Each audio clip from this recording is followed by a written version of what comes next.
ये सेशन बहुत important session रहने वाला है। बेसिकली अगर आप EMRs की तैयारी कर रहे हो तो ठीक है। तो EMRs की तैयारी के अंदर मैं आपको आज के सेशन में एग्जाम की प्लानिंग के ऊपर आपको चर्चा करने वाला हूँ। और एग्जाम की प्लानिंग अगर बात करें तो बेसिकली हम टायर फर्स्ट के एग्जाम की प्लानिंग की बात करने वाले हैं आज के सेशन में। भाई आपको पता है कि आपके टायर फर्स्ट की एग्जाम डेट है ऑलरेडी आपके सामने डिक्लेयर हो चुकी है।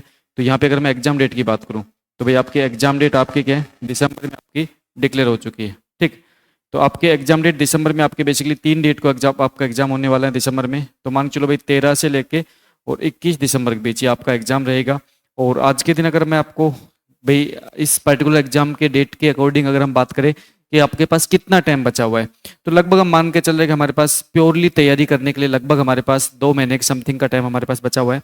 तो आज के दिन से अगर हम कंपेयर करें तो हमारे पास एग्जैक्टली हम 2 महीने की बात कर लेते हैं कि 2 महीने हमारे पास बचे हुए, मतलब 60 डेज हमारे पास क्या है, रिमेनिंग है। तो जो हमारे पास में 60 डे की जो प्लानिंग है ना, जो नेक्स्ट 60 डे की प्लानिंग है उस पर मैं चर्चा करने वाला हूँ यहाँ पे आपके सामने।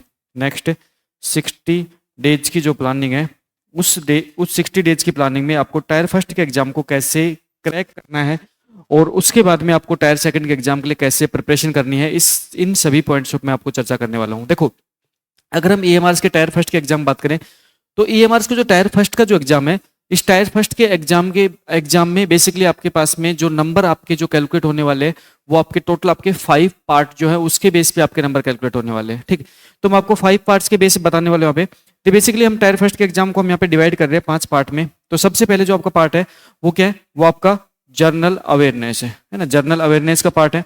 और जर्नल अवेयरनेस के पार्ट की बात करें तो साथ साथ मैं आपके मार्क्स भी यहाँ पे लिखने वाला हूँ। आपके टोटल कितने नंबर का है, 10 नंबर का है। ठीक, फिर हम बात करें तो आपके सामने यहाँ पे सेकंड पार्ट के रूप में क्या है, आपके सामने सेकंड पार्ट रूप में क्या, रीजनिंग है ना।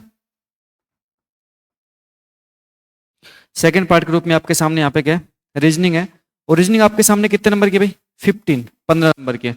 फिर अगर पार्ट थर्ड की बात करें तो पार्ट थर्ड के रूप में आपके सामने यहाँ पे क्या है, ICT है। क्या यहाँ पे ICT है। ठीक, और ICT की बात करें तो ICT भी आपके आपके सामने यहाँ पे कितने नंबर की आने वाली है, 15 नंबर की आपकी ICT रहने वाली है। फिर अगर हम पार्ट 4 की बात करें तो पार्ट 4 के रूप में आपके पास टीचिंग एप्टीट्यूड है। आपके पास यहाँ पे क्या है, टीचिंग एप्टीट्यूड है ना, टीचिंग एप्टीट्यूड है। ठीक है, एप्टीट्यूड है। देखो यहाँ पे अगर हम बात करें टीचिंग एप्टीट्यूड, हमारे पास जो नंबर रहने वाले हैं वो कितना नंबर रहने वाला है, हमारे पास कितना नंबर रहने वाला है, 30 नंबर का। ठीक है, फिर उसके बाद में हम बात करें तो यहाँ पे भी आपके पास में जो पार्ट 5 है, पार्ट 5 में क्या आपके पास में डोमेन नॉलेज है। यहाँ पे आपके पास क्या है, डोमेन नॉलेज आपके पास में। और यहाँ पे डोमेन नॉलेज के साथ में भाई डोमेन नॉलेज है ये बेसिकली क्या, केस स्टडी बेस्ड है। ये कैसी है, ये आपके केस स्टडी बेस्ड है, केस स्टडी बेस्ड है। तो इसके बारे में आपको बताने वाला हूँ। ये आपके टोटल कितने नंबर की है, 20 नंबर की है। प्लस में इसी में आपके पास में एक सेशन है, कौन सेशन है आपके पास में, NEP नेशनल एजुकेशन पॉलिसी। और ये आपके सामने कितने नंबर का है, 10 नंबर का है। कितने नंबर का है, ये आपके 20 नंबर का हो गया, ये आपके 10 नंबर का हो गया। तो टोटल अगर मार्क्स कैलकुलेट करोगे तो यहाँ पे कितना हो गया, 10 15 और 15 कितना हो गया, 30 और 10 40। यहाँ पे कितना हो गया आपका 70 और यहाँ पे कितना आपका 20 और यहाँ पे 10 मतलब 100। तो यहाँ पे टोटल आपके कितने 100 मार्क्स का आपका पेपर रहने वाला है। इसके अलावा हम बात करें तो इसके अलावा मैं आपको बता देता हूँ कि भाई आपके पास में जो, जैसे हम बात करें भाई कंपलसरी की बात कर लेते हैं ना, जो आपके कंपलसरी है कंपलसरी में बेसिकली आपको जिसको पास करना है वो पास क्या करना है आपको। अगर हम PGT की बात करें, अगर हम पोस्ट ग्रेजुएट टीचर की बात करें तो पोस्ट ग्रेजुएट टीचर्स के अंदर बेसिकली आपको जो पास करना है वो किसको पास करना है, हिंदी और इंग्लिश। यहाँ पे क्या आपके सामने इंग्लिश है प्लस आपके सामने क्या है, हिंदी है ना। हिंदी और इंग्लिश आपके सामने दोनों अवेलेबल रहने वाली है। और हिंदी और इंग्लिश दोनों के आपके सामने नंबर, यहाँ पे क्वेश्चंस की बात कर देखो 10-10 क्वेश्चन रहने वाले हैं, 10-10 नंबर के। और इन दोनों को मिला के मतलब कि यहाँ पे आपको 20 मार्क्स में से आपको यहाँ पे कितने नंबर लेने होंगे, सिर्फ 40% मार्क्स आपको लाने होंगे। और 40% मार्क्स के बेस पे हम यहाँ पे कह सकते हैं कि आपको कितने नंबर लाने होंगे, सिर्फ 8 मार्क्स आपको यहाँ पे क्या होंगे, पास होने के लिए लेके आने होंगे।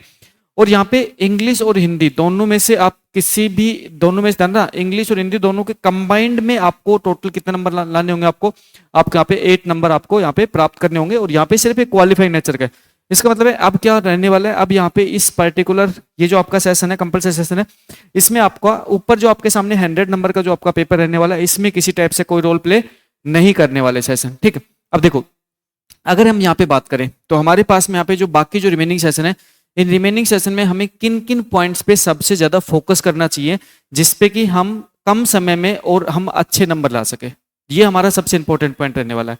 तो सबसे पहले हमें किन पॉइंट्स पे ज़्यादा फोकस करना चाहिए जिससे कि हम क्या कर सके, हम यहाँ पे फर्स्ट जो हमारा पेपर है, टायर फर्स्ट पेपर है, उसमें हम एटलीस्ट हमारा लगभग हम 50 to 60% कोर्स को हम बहुत जल्दी से कवर कर पाए। फिर बाकी अगर आपका एक बार कोर्स कवर जल्दी हो जाता है तो फिर इसमें बेनिफिट ये मिलता है आपको कि आप आगे के सेशंस के लिए आप क्या करते हो, अच्छे से और ज्यादा कॉन्फिडेंस के साथ आप क्या कर पा रहे हो, तैयारी कर पाते हो।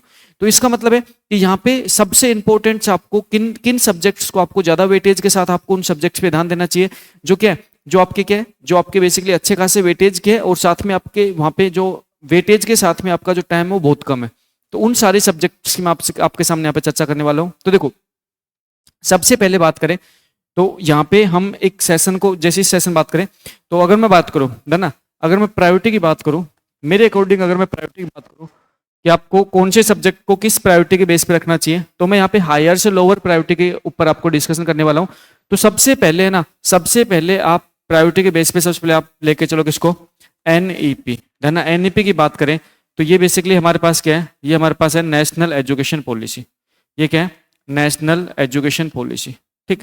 और जो नेशनल एजुकेशन पॉलिसी है ये भी आपके टोटल जो आपके मार्क्स जो है वो आपके कितने मार्क्स के, ये आपके टोटल आपके 10 मार्क्स के, कितने मार्क्स के, 10 मार्क्स है ना, 10 मार्क्स के। और यहाँ पे अगर मैं आपके, यहाँ पे अगर मैं 10 मार्क्स के, अगर मैं आपको यहाँ पे हावर्स की बात करूँ तो देखो सबसे अच्छा पॉइंट ये है कि ये बेसिकली आपको लगभग आपको कवर करने में आपको जो टाइम लगने वाला है वो यहाँ पे आपको लगने वाला है कितना, 10 आवर्स।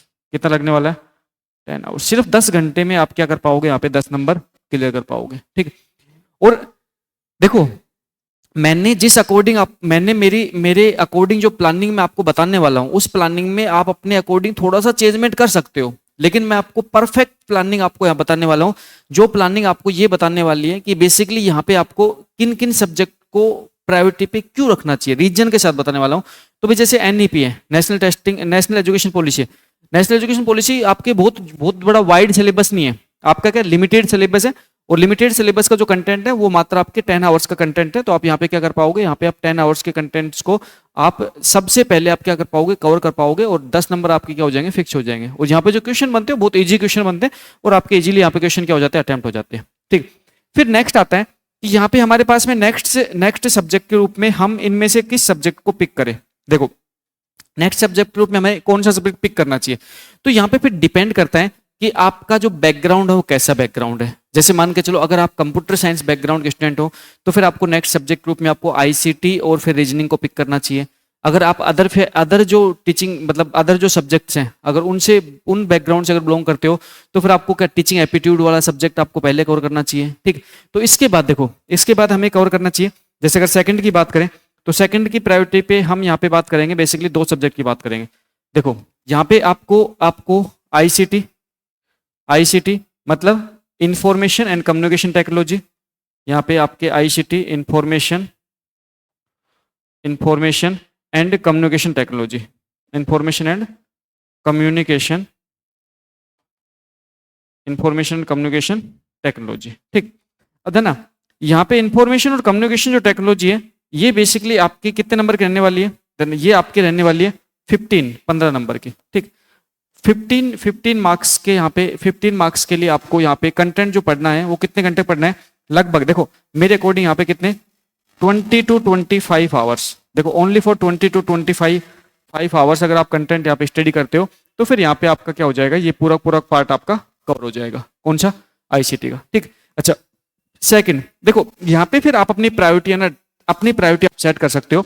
यहाँ पे मैं इसी के साथ में मैं ऑप्शन के रूप में आपके लिए क्या रहा हूँ, मैं ले रहा हूँ टीचिंग एप्टीट्यूड। क्या ले रहा हूँ मैं, टीचिंग एप्टीट्यूड, है ना। मैं यहाँ पे टीचिंग एप्टीट्यूड साथ इसमें ले रहा हूँ, क्यों, क्योंकि ये जो आपका वेटेज रहने वाला है ये वेटेज अच्छा रहने वाला है। और ये वेटेज कितने रहने वाला है आपका 30 मार्क्स का वेटेज रहने वाला है। और अगर इसके मैं हावर्स की बात करूं तो लगभग ये जो सब्जेक्ट है ये 30 से 40 हावर्स के बीच आपका क्या हो जाता है, कवर हो जाता है, ठीक है। ये आपके लगभग आपके 30 से 40 घंटे के बीच ये सब्जेक्ट कवर हो जाता है। और यहाँ पे जो आपके मार्क्स हैं वो आपके कितने 30 मार्क्स है। तो भाई आपके अगर आप कंप्यूटर साइंस के स्टूडेंट्स हो तो आप क्या कर सकते हो, आईसीटी पिक कर सकते हो। अदर अदर फील्ड के स्टूडेंट हो तो आप क्या कर सकते हो, टीचिंग एप्टीट्यूड पिक कर सकते हो। ठीक है, जो आपका क्या है, जो आपका लगभग मैं मान के चल रहा हूँ आपको सेकंड प्रायोरिटी इन सब्जेक्ट को रखना चाहिए। ठीक, अगर हम थर्ड प्रायोरिटी की बात करें तो देखो थर्ड प्रायोरिटी के सब्जेक्ट के रूप में आपको यहाँ पे इस थर्ड प्रायोरिटी सब्जेक्ट के रूप में आपको रीजनिंग को लेना चाहिए, है ना। कौन सा लेना चाहिए आपको, रीजनिंग सब्जेक्ट को लेना चाहिए, क्योंकि इसके अगर मैं वेटेज की बात करूं, इसके मैं वेटेज की बात करूं तो आपके पास में यहाँ पे वेटेज कितना है, यहाँ पे आपके पास कितना वेटेज है, 15 मार्क्स का वेटेज है, 15 मार्क्स का वेटेज है। और आपके जो रीजनिंग के टॉपिक है उनके अकॉर्डिंग मैं आपके सिलेबस की बात करूं तो लगभग आपके सिलेबस जो है वो अगर सही तरीके से अगर सिलेबस को कवर करवाएंगे तो फिर आपका 35 से लेके और कितने 45 आवर्स, मतलब 35 से लेके 45 घंटे के बीच में आपका ये सिलेबस क्या हो जाएगा, कवर हो जाएगा। और यहाँ पे आपके क्या हो जाएंगे, 15 मार्क्स आपके फिक्स हो जाएंगे। ठीक, अब देखो ना ये जो जितना मैं आपको यहाँ पे मेरी प्लानिंग बता रहा हूँ, इस प्लानिंग के अंदर बेसिकली आपको अपनी प्लानिंग भी साथ में ऐड ऑन कर देनी है। जैसे कि मैंने कहा सेकंड प्रायोरिटी में आईसीटी या टीचिंग एप्टीट्यूड में से एक चूज कर लो। तो अगर आप कंप्यूटर साइंस के स्टूडेंट्स हो तो आप 100% आईसीटी चूज करोगे, क्योंकि आईसीटी आप ऑलरेडी बहुत अच्छे से पहले से डेप्थ लेवल तक जानते हो। उसका क्या करना, उसका एक बार वापस से आपको ब्रीफ ओवरव्यू करना है, तो आपका क्या हो जाएगा, कंप्यूटर साइंस के स्टूडेंट तो आप मुश्किल से क्या क्या करोगे, आप 10 से 12 घंटे में आप इसको कंप्लीटली कवर कर लोगे, तो 15 नंबर आपकी क्या फिक्स। और कंप्यूटर साइंस स्टूडेंट साथ में फिर क्या कर लोगे, थर्ड नंबर क्या कर लोगे, रीजनिंग कर लोगे। तो देखो 15 ये हो गए, 15 ये हो गए 30 और 10 ये हो गए 40। और 40 नंबर कवर करने में आपको टाइम कितना लगा, आपको बहुत कम टाइम लगा, क्योंकि आप कंप्यूटर साइंस के स्टूडेंट हो तो आपके रीजनिंग बहुत अच्छा पोर्शन होता है, रीजनिंग आप ऑलरेडी कवर कर रखते हो। ठीक, अब ध्यान रखिए ये जो पोर्शन है, इस पोर्शन में जैसे मान चलो आपने इस पोर्शन में आपने कंप्यूटर साइंस वाले स्टूडेंट जैसे पहले एनईपी कवर कर लिया, फिर जैसे आईसीटी कवर कर लिया, फिर रीजनिंग कवर कर लिया, फिर नेक्स्ट आपको टीचिंग एप्टीट्यूड लेना है। नेक्स्ट आप क्या लेना है, टीचिंग एप्टीट्यूड लेना है। तो यहाँ पे जैसे मान चलो 15 और 15 कितना 30 और 10 40 और 40 और फिर 30 कितना हो जाएगा आपका 70, तो ना 70 मार्क्स का आपका यहाँ पे सिलेबस कवर हो जाएगा इस टाइप से। तो आपको इस टाइप से सिलेबस क्या करना है, कवर करना है। और आप अगर मेरी प्लानिंग के अकॉर्डिंग चलते हो तो मैं आपको 100% दावे के साथ ये कह सकता हूँ कि आपका 30 नवंबर तक आपका कंप्लीट सिलेबस आपका with practical complete syllabus with आपके एमसीक्यू के साथ आपका कंप्लीट सिलेबस आपके सामने कवर हो जाएगा। और बाद में फिर आपके पास बचेगा रिवीजन का टाइम, फिर आप अच्छे से रिवीजन करके जाना और इजी वे में आपका एग्जाम यहाँ पे क्या होने वाला है, क्लियर होने वाला है। ठीक है, अच्छा उसके बाद में नेक्स्ट बात करें तो देखो नेक्स्ट सब्जेक्ट के रूप में एक तो है जनरल अवेयरनेस, जो कितने नंबर के 10 नंबर का है, और एक आपके सामने यहाँ पे डोमेन नॉलेज। अब यहाँ पे बात ये आती है कि जो जनरल अवेयरनेस और डोमेन नॉलेज है, और डोमेन नॉलेज में अगर हम केस स्टडी बेस की बात करें तो भाई जिस कंप्यूटर साइंस के स्टूडेंट हो तो आपको कंप्यूटर साइंस के सब्जेक्ट के बेस पे आपको केस स्टडी बेस्ड यहाँ पे क्वेश्चन देखने को मिलने वाले हैं। अदर फील्ड के हो तो अदर फील्ड के बेस पे क्वेश्चन देखने को मिलने वाले। तो यहाँ पे अगर बात करें तो हमारे जो डोमेन नॉलेज का सब्जेक्ट है वो टीचिंग एप्टीट्यूड से लगभग मिलता जुलता सब्जेक्ट होता है। तो फिर इसका मतलब है कि टीचिंग एप्टीट्यूड के बाद आप डोमेन नॉलेज वाले सब्जेक्ट को कवर कर सकते हो। तो उसके बाद में आपको यहाँ पे नेक्स्ट अगर बात करें तो ना नेक्स्ट आपको प्रायोरिटी किसको रखना है, फोर्थ प्रायोरिटी किसको रखना है, आपको डोमेन नॉलेज को। किसको रखना है, डोमेन नॉलेज को। ठीक है, अब देखो डोमेन नॉलेज में अगर बात करें, डोमेन नॉलेज में अगर बात करें तो यहाँ पे आपके सामने टोटल नंबर ऑफ क्वेश्चन कितने रहने वाले भाई, कितने 20 क्वेश्चन। कितने क्वेश्चन रहने वाले 20 क्वेश्चन। और ये लगभग आपके देखो 20 मार्क्स का ही वेटेज है यहाँ पे। और ये मैं अगर बात करूं तो लगभग आपके ये जो सेशन है ये लगभग आपके 15 से 20 घंटे का सेशन है, मतलब 15 to 20 आवर्स का ये आपका सेशन रहता है। और यहाँ पे इस सेशन के अंदर अगर आप थोड़ा सा अगर इस सेशन पे अगर आप थोड़ा सा एफर्ट्स लगा लेते हो तो फिर मैं आपको बता देता हूँ कि यहाँ पे इसकी प्रैक्टिस के लिए है ना, इसकी प्रैक्टिस के लिए आप क्या कर सकते हो कि यहाँ पे मेन पॉइंट आता है प्रैक्टिस कहाँ से करें, है ना। तो मेन पॉइंट आता है कि इसकी प्रैक्टिस कहाँ पे करें। तो फिर प्रैक्टिस करने के लिए क्या करना पड़ेगा आपको, आपको पता हो तो एनटीए एक संस्थान है जिसको कहते हैं नेशनल टेस्टिंग एजेंसी। आप क्या कहते हैं, national testing agency, national testing agency. ठीक, ये क्या करवाती है, एग्जाम कंडक्ट करवाती है। एग्जाम कंडक्ट करवाती है, कौन सा एग्जाम कंडक्ट करवाती है, ये भाई ये एग्जाम कंडक्ट करवाती है। कौन सा, ये एग्जाम कंडक्ट करवाती है आपका किसका, नेट का एग्जाम, है ना, नेट नेशनल एलिजिबिलिटी टेस्ट, या फिर हम बात करते हैं नेट का हो गया, जेआरएफ का एग्जाम हो गया, ये कंडक्ट करवाती है।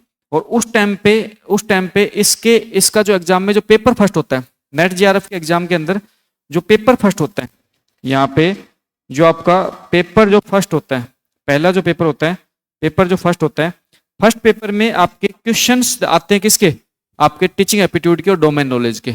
ये क्वेश्चंस आपको फर्स्ट पेपर में देखने को मिलते हैं, ठीक। तो यहाँ पे ध्यान रखना, यहाँ पे आपके पास में क्वेश्चन आपको देखने को मिलेंगे, किसके क्वेश्चन देखने को मिलेंगे आपको, टीचिंग एप्टीट्यूड, ध्यान, टीचिंग एप्टीट्यूड के क्वेश्चन देखने को मिलेंगे। साथ में आप क्या, साथ में आपको ध्यान, यहाँ पे रिसर्च से रिलेटेड क्वेश्चन देखने को मिलते हैं, ठीक। साथ में आपको क्या, साथ में आपको यहाँ पे क्वेश्चन देखने को मिलते हैं क्या, डोमेन नॉलेज के ना, डोमेन नॉलेज के क्वेश्चन देखने को मिलते हैं। तो फिर आपको क्या करना चाहिए, इन टाइप के क्वेश्चंस की प्रैक्टिस करनी चाहिए। अब आप कहोगे सर क्या आप प्रोवाइड करोगे, हाँ मैं भी क्या करूंगा, इस ये जो क्वेश्चन है, ये क्वेश्चन मैं आपके सामने आपको प्रोवाइड कर दूंगा। तो फिर यहाँ से भी आपको क्या हो जाएगा, यहाँ से भी आपको एक आइडिया हो जाएगा किस टाइप के क्वेश्चन कैसे एग्जाम में पूछे जाते हैं, ठीक। तो इसका मतलब नेक्स्ट प्रायोरिटी सब्जेक्ट ग्रुप में क्या रखोगे आप, डोमेन नॉलेज। अच्छा, अगली बात आती है जनरल अवेयरनेस की। तो देखो जनरल अवेयरनेस में जो बेसिकली क्वेश्चन आते हैं वो इंडिया लेवल के आते हैं, ठीक। अब जनरल अवेयरनेस में जो इंडिया लेवल क्वेश्चंस बनते हैं तो उसमें आपको करंट जो सेशन है उस पर ज्यादा फोकस करना चाहिए। तो 5 नंबर अगर हम बात करें यहाँ पे, इसके बाद अगर 5th नंबर बात करूं तो फिर हम बात करते हैं क्या, हम बात करते हैं जनरल अवेयरनेस, है ना। और जनरल अवेयरनेस में हम बेसिकली यहाँ पे हमें फोकस करना चाहिए, वो फोकस किस करना चाहिए, करंट पे फोकस करना चाहिए, ठीक। अच्छा, करंट भी यहाँ पे किसका आता है भाई, इंडिया लेवल का करंट आता है। क्या आता है, इंडिया लेवल का करंट आता है।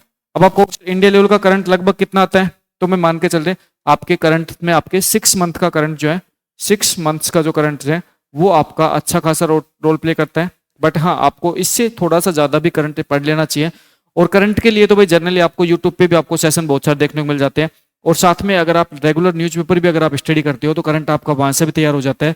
तो हाँ, करंट में आपको इस टाइप का कंटेंट्स क्या करना है, स्टडी करना है, ठीक। अच्छा, साथ में यहाँ पे अपने प्लेटफॉर्म पे जो संजय चौधरी सर है, जिन्होंने नेशनल एजुकेशन पॉलिसी आपको स्टडी करवाई है, संजय चौधरी सर ही आपको कौन सा पोर्शन स्टडी करवाएंगे, जनरल अवेयरनेस, ठीक। जनरल अवेयरनेस में आपके इंडिया लेवल का जनरल अवेयरनेस और करंट, इसका जो वेटेज है, ये वेटेज कितना है, ये 10 मार्क्स का वेटेज है। ये कितना है, 10 मार्क्स का वेटेज है। और बेसिकली 10 मार्क्स के वेटेज के लिए अगर मैं हावर्स की बात करूं तो देखो इसकी कोई लिमिट नहीं है ना, यहाँ पे इसकी कोई लिमिट नहीं है। जनरली यहाँ पे क्या होती है, देखो मेरा पॉइंट समझना अच्छे से, कि यहाँ पे मैं कह रहा हूँ कि जनरली यहाँ पे क्या है, नो लिमिट आपके यहाँ पे अभी तक यहाँ पे कोई लिमिट नहीं है भाई कितना पढ़ा जाए, ठीक।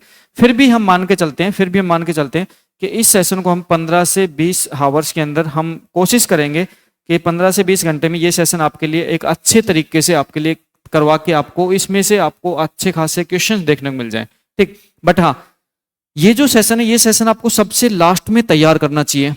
उसके पीछे मेन जो रीजन है ना, उसके पीछे मेन रीजन ये है कि इस पर्टिकुलर सेशन से क्वेश्चन आपके किसी भी टाइप से कोई भी क्वेश्चन आपसे पूछा जा सकता है।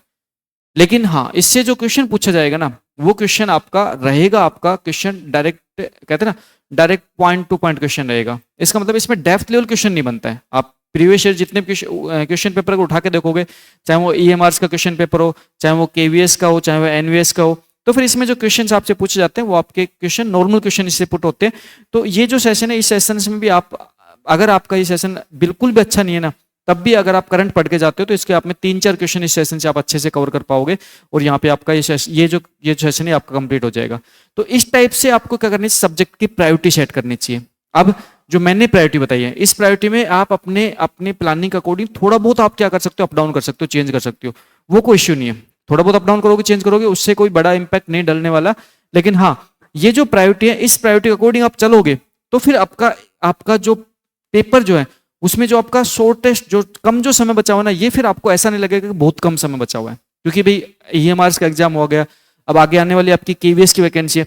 इन सभी वैकेंसी में जनरली ऐसा ही इसी टाइप का कॉन्सेप्ट आपको देखने को मिलता है कि इनकी वैकेंसी के लिए नोटिफिकेशन आता है, नोटिफिकेशन के बाद इनकी वैकेंसी का एग्जाम डेट आती है और एग्जाम डेट भी आपके लगभग आपके विद इन 90 डेज के अंदर, मतलब आपके नोटिफिकेशन के विद इन 90 डेज में इसका एग्जाम कंडक्ट करवा दिया जाता है। और फिर उसके बाद में टायर फर्स्ट का एग्जाम कंडक्ट होने के बाद में टायर सेकंड के लिए भी आपको ज्यादा समय नहीं देंगे। तो आप अगला आपका क्वेश्चन ये होता है, क्या सर टायर सेकंड के लिए हमें पैरेलल तैयारी करनी चाहिए? बिल्कुल करनी चाहिए भाई आपको पैरेलल तैयारी, क्योंकि टायर फर्स्ट की तैयारी करते करते आप अगर इन सभी सेशंस के अंदर अगर आप सब, मैं कह रहा हूं कि यहाँ पे सारे सेशन को पर डे अगर आप 1-1 घंटे पे अगर आप देख के चल रहे हो ना, तो ये सेशन आपके परफेक्ट तरीके से आपके कवर हो जाएंगे। और आपको यहाँ पे सिर्फ और सिर्फ कितना, आपको सिर्फ 5 घंटे देना है ना, 5 आवर्स में आपके सारे सेशन कवर हो जाएंगे। फिर उसके बाद में आपके पास में जो टाइम बचता है उसके लिए आप क्या करो, टायर सेकंड के लिए थोड़ा थोड़ा आप अभी से पढ़ते रहो। लेकिन हाँ, लास्ट का जो आपके लगभग आपके लास्ट के जो आपके 20 और 25 डेज जो लास्ट के बचे हैं, उसमें आप फिर आपको टायर फर्स्ट का ही प्रॉपर फोकस करना है, क्योंकि वो क्या होता है, वो रिवीजन का टाइम होता है। और कहते हैं ना कि आपने बहुत अच्छा कॉन्सेप्ट स्टडी कर लिया, उसके बाद में जो मेन कॉन्सेप्ट आता है, वो मेन कहानी आती है कि आप कितने अच्छे से उसको क्या कर पा रहे हो, रिवाइज कर पा रहे हो। तो रिवाइज करना बहुत जरूरी है, और आप प्रॉपरली अगर आप अच्छे से रिवाइज कर पाओगे तो उसका मतलब है कि आपके एग्जाम में यहाँ पे अच्छे खासे आपको नंबर मिलने वाले हैं। और टायर फर्स्ट एग्जाम में सिर्फ क्वालिफाई नेचर का है, इसका मतलब टायर फर्स्ट एग्जाम के अंदर आपका यहाँ पे जो 100 मार्क्स का जो पेपर होने वाला है, वो आपके मेरिट में कोई रोल प्ले नहीं करेगा। तो अगर मेरिट में रोल प्ले नहीं करेगा तो इसका मतलब है फिर आपको क्या करना है, फिर आपको सिर्फ टायर फर्स्ट के अंदर क्वालिफाइंग नेचर के लिए आपको सिर्फ और सिर्फ इतना ध्यान रखना है कि यहाँ पे हमें अपने अकॉर्डिंग प्लानिंग करके हमें क्या करना है, इस एग्जाम को क्वालिफाई करना है। जैसे होता है ना कि जब कोई स्टूडेंट यूपीएससी की तैयारी करता है या फिर किसी भी स्टेट की पीएससी की तैयारी करता है, तो वहां पे क्या होता है, वहां पे प्री और मेंस का कॉन्सेप्ट होता है। तो फिर स्टूडेंट क्या करता है, मेंस की तैयारी तो बहुत पहले से करता रहता है, लेकिन वो साथ में क्या करता है, प्री की प्लानिंग भी चला के रखता है ना। मेंस की तैयारी तो वो कंटिन्यू करता है और प्री की प्लानिंग बना के रखता है। अब फिर वो प्री के लिए ज्यादा समय कब देता है, जब प्री की एग्जाम की डेट आ जाती है। तो आपके सामने भी एग्जाम की डेट आ चुकी है, तो इसलिए आपको टायर फर्स्ट पे ज्यादा समय देना चाहिए भाई, बिल्कुल देना चाहिए, वो तो जरूरी है। ठीक, अच्छा, अब इसमें अगर ये बात करें तो धन्ना ये सारे के सारे सेशन मैंने आपको हावर्स के बेस पे डिवाइड करके बता दिए। जैसे कि एनईपी सबसे पहले कर लो कंप्लीट, एनईपी छोटी सी आपका बिल्कुल है ना, आपको कम कम समय में 10 घंटे में आपका 10 नंबर्स का मैटर तैयार हो जाएगा। तो और आपके लिए क्या इजी कॉन्सेप्ट भी है, आपका रेडी हो जाएगा। ठीक है, संजय सर ने आपको एनईपी के रूप में लगभग सारी क्लास आपको कवर करवा दी, अब वो क्या करवा रहे हैं, एमसीक्यू आपसे करवा रहे हैं। ठीक, फिर आईसीटी की बात करें तो आईसीटी की क्लास भी आपके मैं ही कंडक्ट करवाने वाला हूं। तो मैं सुनील यादव सर, इस पर्टिकुलर चैनल का मैं ओनर भी हूं, और जो आप कंप्यूटर जो एकेडमी है उसका मैं डायरेक्टर फाउंडर भी हूं। तो आईसीटी आपको मैं ही कवर करवाने वाला हूं, क्योंकि मैं कंप्यूटर साइंस की फैकल्टी हूं। तो ये सेशन मैं कवर करवाऊंगा, और ये सेशन आपको लगभग 20 से 25 घंटे में आपको कंप्लीट तरीके से, परफेक्ट तरीके से कवर करवाऊंगा। और साथ में ना इस सेशन में मैं आपको जितने भी पीवाईक्यू है आईसीटी में, जितने भी पीवाईक्यू प्रीवियस ईयर क्वेश्चन है, अब कहोगे सर प्रीवियस ईयर क्वेश्चन कौन कौन से, जो क्वेश्चंस आपके जनरली नेट के एग्जाम में पूछे जाते हैं, किसमें, आईसीटी से रिलेटेड, जो क्वेश्चन आपके केवीएस के एग्जाम पूछ जाते हैं, जो क्वेश्चन आपके ऑलरेडी एएमआरएस के एग्जाम पूछे गए हैं, जो क्वेश्चन आपके किसके एनवीएस के एग्जाम पूछ जाते हैं, जो क्वेश्चन आपके डी ट्रिपल एस के एग्जाम पूछ जाते हैं, जो क्वेश्चन आपके अदर स्टेट के एग्जाम पूछ जाते हैं आईसीटी ग्रुप में, वो सारे क्वेश्चन मैं क्या करूंगा, वो सारे क्वेश्चन मैं आपको कवर करवा दूंगा। और लगभग मैं आपको 200 से 250 क्वेश्चन यहाँ पे कवर करवा दूंगा इसके आईसीटी का। और मैं कह रहा हूँ 200-250 क्वेश्चन मेरे इतने हैं कि वो 2000-3000 क्वेश्चन के इक्वल रहेंगे, क्योंकि मैं क्या करूंगा, अच्छे कॉन्सेप्ट के साथ क्वेश्चन कवर करवाऊंगा, जिसमें आपको एक क्वेश्चन के बेस पे आपको मैं परफेक्ट तरीके से नॉलेज डिलीवर कर दूंगा इसके, और कौन कौन से क्वेश्चन आपके बन सकते हैं। ठीक, फिर जैसे टीचिंग एप्टीट्यूड की बात करें, टीचिंग एप्टीट्यूड के सर आपके कल या परसों से आपकी क्लास आपकी स्टार्ट करने वाले हैं, और वो आपको लगभग आपको 1 महीने के अंदर आपको टीचिंग एप्टीट्यूड का विद एमसीक्यू आपको कवर करवा देंगे। रीजनिंग वाले सर की अगर बात करें, रीजनिंग की ऑलरेडी आपको रिकॉर्डेड सेशन में आपको सारा कंटेंट अवेलेबल करवा दिया गया है।